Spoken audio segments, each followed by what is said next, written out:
केंद्रीय गृह मंत्री अमित शाह का जयपुर दौरा है। कल दोपहर 12 बजे जयपुर एयरपोर्ट पहुंचेंगे केंद्रीय गृह मंत्री अमित शाह। 12:10 से एयरपोर्ट से प्रस्थान करेंगे। 12:30 बजे दादिया पहुंचेंगे केंद्रीय गृह मंत्री अमित शाह। 12:30 बजे से लेकर 2:30 बजे तक सभा स्थल पर ही रहेंगे शाह। इसके बाद सहकार सम्मेलन और रोजगार उत्सव कार्यक्रम में भी शिरकत करेंगे। चयनित अभ्यर्थियों को नियुक्ति पत्र सौंपेंगे। 2:30 बजे से लेकर 3 बजे तक दादिया गांव में भोजन का भी उनका कार्यक्रम है। भोजन ग्रहण करेंगे।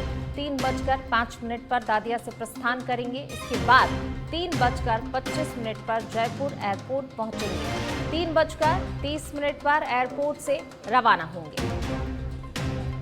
तो देखिए, कल जयपुर के दौरे पर आने वाले हैं केंद्रीय गृह मंत्री अमित शाह। दिन भर का उनका कार्यक्रम है।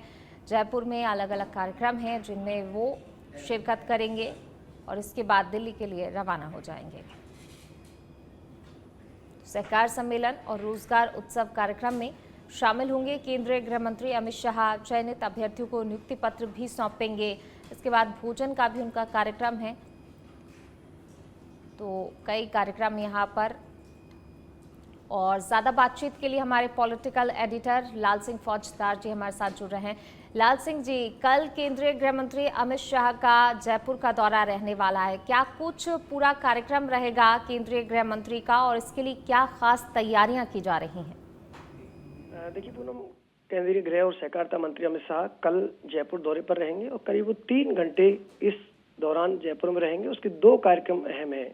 एक दादिया में ये उसी स्थान पर एक कार्यक्रम आयोजित किया जा रहा है जहां आपको ध्यान होगा पूनम, जब पीएम भजनलाल सरकार बनने से पहले पीएम मोदी ने एक बड़ी जनसभा को संबोधित किया था।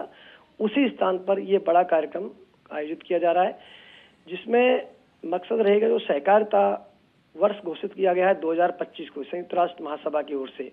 तो केंद्र ने राज्यों को करीब 54 टास्क दिए हैं। इसी के तहत प्रदेश में सहकार सम्मेलन का आयोजित किया जा रहा है और साथ ही रोजगार मेले का भी आयोजन इसमें किया जा रहा है। 29 मई को जब सीएम भजनलाल शर्मा दिल्ली गए थे तो उन्होंने सहकारिता मंत्री अमित शाह से मुलाकात की थी और राजस्थान में इस आयोजन के लिए आमंत्रित किया था।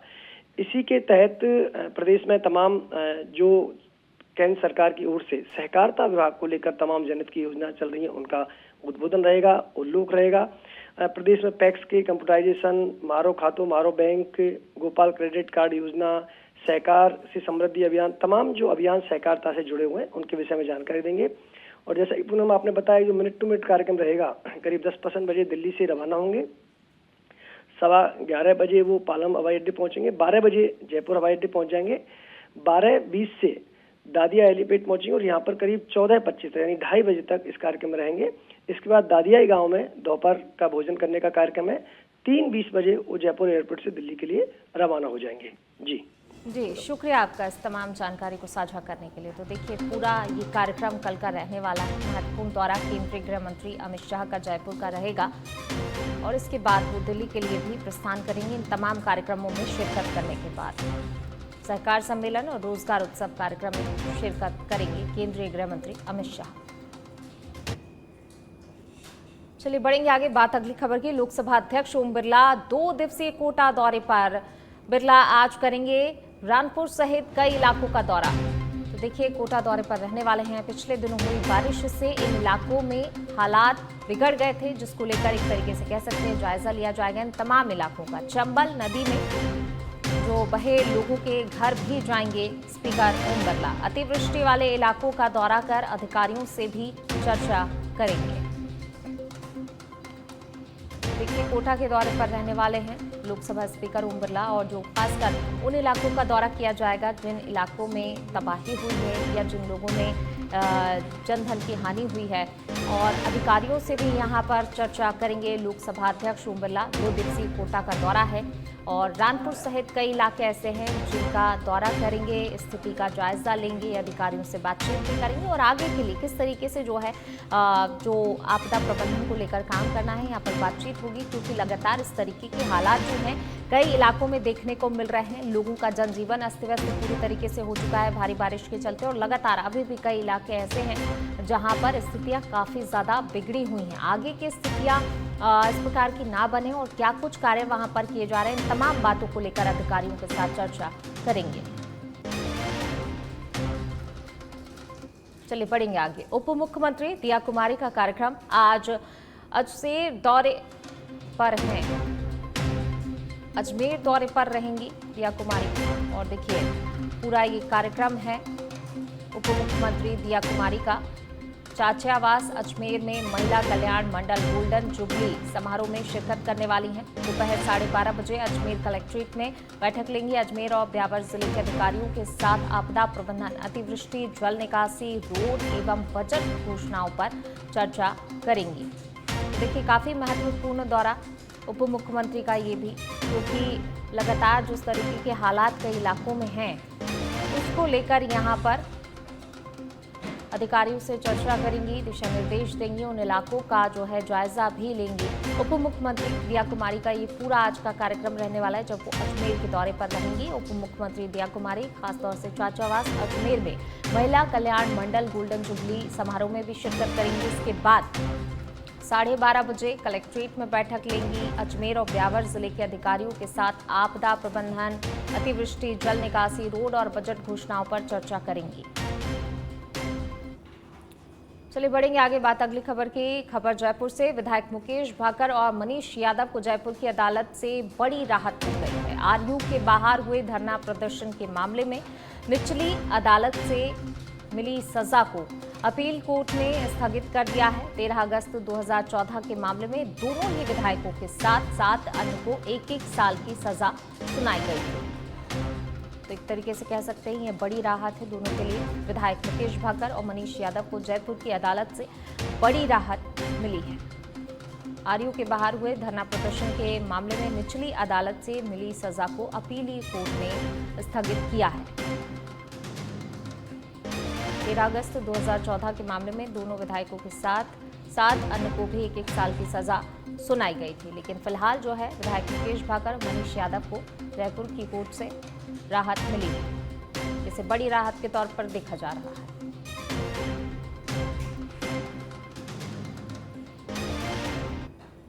चलिए रुक करेंगे अगली खबर का। भरतपुर के बयाना उपखंड के अंतर्गत आने वाले गांव मोहम्मदपुरा में जल निकासी की समुचित व्यवस्था नहीं होने से सड़कों पर पानी भरा हुआ है और जिसके कारण गांव के लोगों को भारी परेशानियों का सामना भी करना पड़ रहा है। ग्रामीणों का कहना है कि कई वर्षों से सरपंच से नाले के निर्माण की मांग की जा रही है, लेकिन अब तक कोई कार्य नहीं हुआ है। वहीं ग्रामीणों का आरोप है कि सरपंच ने पिछले 5 सालों में एक भी बार इस समस्या की ओर कोई ध्यान नहीं दिया। लोगों का कहना है कि यदि जल्द ही जल निकासी की उचित व्यवस्था नहीं की गई तो वे प्रदर्शन करने को मजबूर होंगे। देखिए किस तरीके से जो है सड़कें दरिया बन चुकी हैं। लोगों को काफ़ी ज़्यादा परेशानियों का सामना यहाँ पर करना पड़ रहा है। जनजीवन अस्त व्यस्त हो चुका है, लोगों का घरों में तक पानी भरा हुआ है, जिसके कारण लोग, चाहे हम बच्चों की भी बात कर ले, देखिए ये तस्वीरें, सभी कितना परेशान हो रहे हैं इस जल भराव के चलते।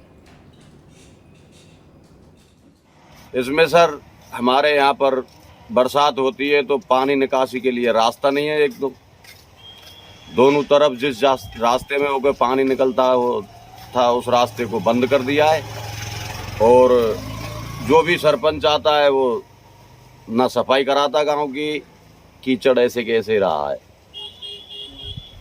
मैं निवेदन करता हूं सबसे कि हमारे गांव में ये रुझान दें कि जो रास्ता है वो सुचारू रूप से चले और कीचड़ और वो बच्चे परेशान होते हैं। स्कूल जाने वाले छोटे छोटे बच्चे पैदल निकलते हैं, पैर बिगड़ जाते हैं, कपड़े भी बिगड़ जाते हैं उनके, लेकिन पहुंचना तो पड़ता। ये कीचड़ बच्चे क्या है कि छोटे छोटे बच्चे स्कूल जाते हैं, स्कूल कम से कम 1 किलोमीटर आगे कीचड़, तो वे बच्चे क्या है कि फिसल कर जाए। मोटरसाइकिल वाहन वाले बाहर के लोग जाते हैं, वे भी गांव के लिए गाली देते हैं और कीचड़ में गिर जाते हैं। फिसल के कई लोग गिर चुके हैं मोटरसाइकिल से। और हमारे गांव का चौड़ा किया जाए, मतलब गांव को नाली सीमेंटेड बनाई जाए। चलिए बढ़ेंगे आगे। बात अगली खबर की। झुंझुनू के सूरजगढ़ ब्लॉक के काजड़ा गांव में मुख्यमंत्री जल स्वावलंबन अभियान के तहत कुंड निर्माण के नाम पर एक बड़ा फर्जीवाड़ा सामने आया है। गांव के सरपंच पर आरोप है कि उसने 100 से अधिक ग्रामीणों से 12-12 हजार रुपए लेकर ना तो कुंड निर्माण शुरू कराया और ना ही 4 माह बाद तक पैसे लौटाए। खास बात यह है कि ये राशि पंचायत खाते में जमा कराने के बजाय गांव की एक महिला समिति बर्तन बैंक के खाते में डाली गई है। ग्रामीणों ने कलेक्टर और जिला परिषद सीईओ को ज्ञापन सौंपकर इस पूरे मामले की निष्पक्ष जांच और 1 सप्ताह में राशि वापसी की मांग की है। ग्रामीणों ने चेतावनी दी है कि यदि समय पर न्याय नहीं मिला तो वे जोरदार प्रदर्शन करेंगे। आज इसलिए यहाँ झुंझुनू आए हैं कि ये सब लोग मिले मेले से मेरे को रसीद दिखाई। पुनः निर्माण के लिए इन सब ने 12,000 रुपये की राशि पंचायत में जमा करवाई है। इस रसीद पे ना ही तो सरपंच की सील है, ना ही ग्राम सेवक की सील है, ना ही तारीख डली हुई है। जब मैंने मेरे स्तर पे पता किया तो पता चला कि यह राशि पंचायत के अकाउंट में जमा नहीं हुई है। जब हमें संदेह हुआ तो हम लोगों ने ग्राम सेवक से कंफर्म किया तो उन्होंने साफ मना कर दिया कि हमारे पास ऐसा कोई भी फंड नहीं आया है। आज हम लोग सीईओ साहब से रिक्वेस्ट करने के लिए आए हैं कि इसकी उचित जांच की जाए। ये रसीद आप देखिए, इस पे ना ही तो कोई सील है, ना ही साइन है, ना ही डेट है। लगभग 150 के आसपास। झालावाड़ के खानपुर उपखंड क्षेत्र के सारोला कस्बे में सीनियर विद्यालय में विज्ञान संकाय खोलने की मांग को लेकर छात्र संगठन एबीवीपी की अगुवाई में सभी निजी एवं राज्य के स्कूलों के छात्र छात्राओं ने स्टेट हाईवे दरा अरनिया मुख्य बाजार में चक्कर जाम कर प्रदर्शन किया। एबीवीपी के योगेंद्र नागर ने बताया कि गत दिनों जिले के प्रवास पर आए शिक्षा मंत्री मदन दिलावर ने मंच से घोषणा कर सारोला कस्बे में विज्ञान संकाय खोलने की घोषणा की थी। बावजूद इसके महात्मा गांधी अंग्रेजी माध्यम में विज्ञान संकाय खुलने से ग्रामीणों ने विरोध जताया है। ग्रामीणों सहित स्कूली बच्चों ने विज्ञान संकाय खोलने, कन्या विद्यालय को पुनः संचालित करने सहित अंग्रेजी व्याख्याता का पद सृजित करने की मांग को लेकर प्रदर्शन शुरू कर दिया है। मौके पर पहुंचे सीबीईओ बालचंद नागर नायब तहसीलदार ने विज्ञान संकाय खोलने के प्रस्ताव बनाकर भेजने का आश्वासन दिया।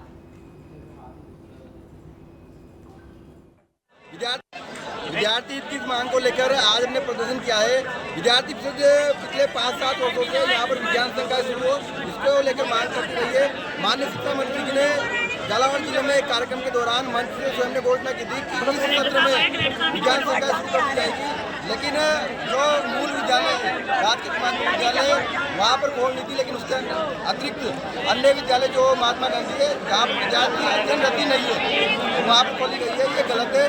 तो इसी सत्र में जल्द से जल्द विज्ञान संकाय शुरू हो और जो महात्मा गांधी विद्यालय उसको कन्या विद्यालय की जगह पर शुरू किया गया। पिछले समय में शिक्षा मंत्री जी ने यहाँ पर विज्ञान संकाय खोलने की मंच से घोषणा की थी जब वो झालावाड़ जिले के दौरे पे थे।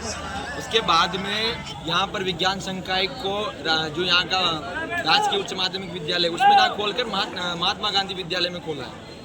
तो यहाँ के विद्यार्थियों की, ग्रामीणों की, सामाजिक संगठनों की, विद्यार्थी परिषद की ये मांग थी कि उसको राजकीय उच्च माध्यमिक विद्यालय में खोला जाए।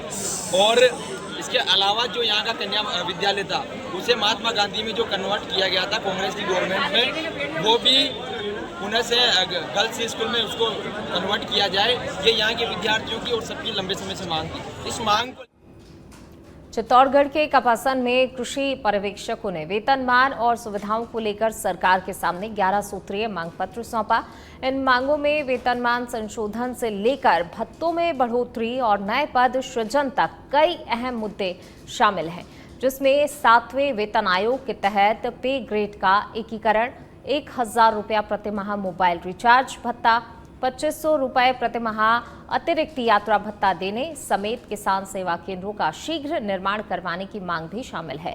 कृषि पर्यवेक्षक संघ के संरक्षक शिव शंकर उपाध्याय ने बताया कि डिजिटल कार्य बढ़ने के बावजूद विभाग में संसाधनों की कमी है, जिसके चलते कर्मचारियों को निजी खर्च करना पड़ रहा है।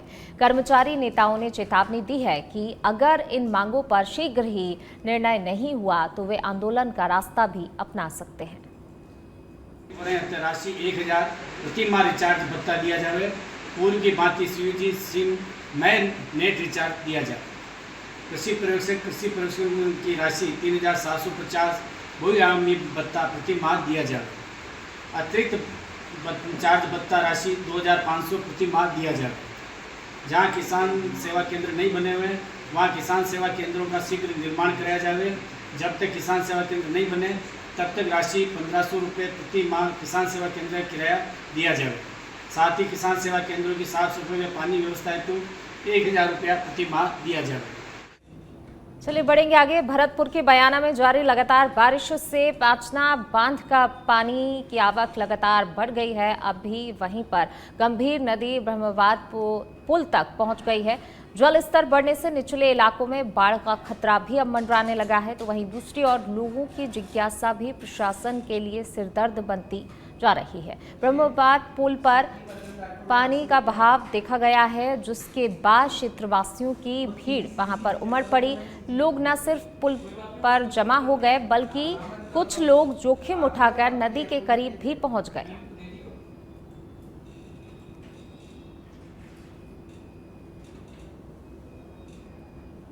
चलिए बढ़ेंगे आगे। बीकानेर के महाजन से खबर आपको बता रहे हैं। तेज बारिश से जैतपुर कस्बे में जल भराव हुआ है। निचले स्थानों पर 1.5 से 2 फीट तक पानी भर गया है। राजकीय उच्च प्राथमिक विद्यालय में पानी भरा है।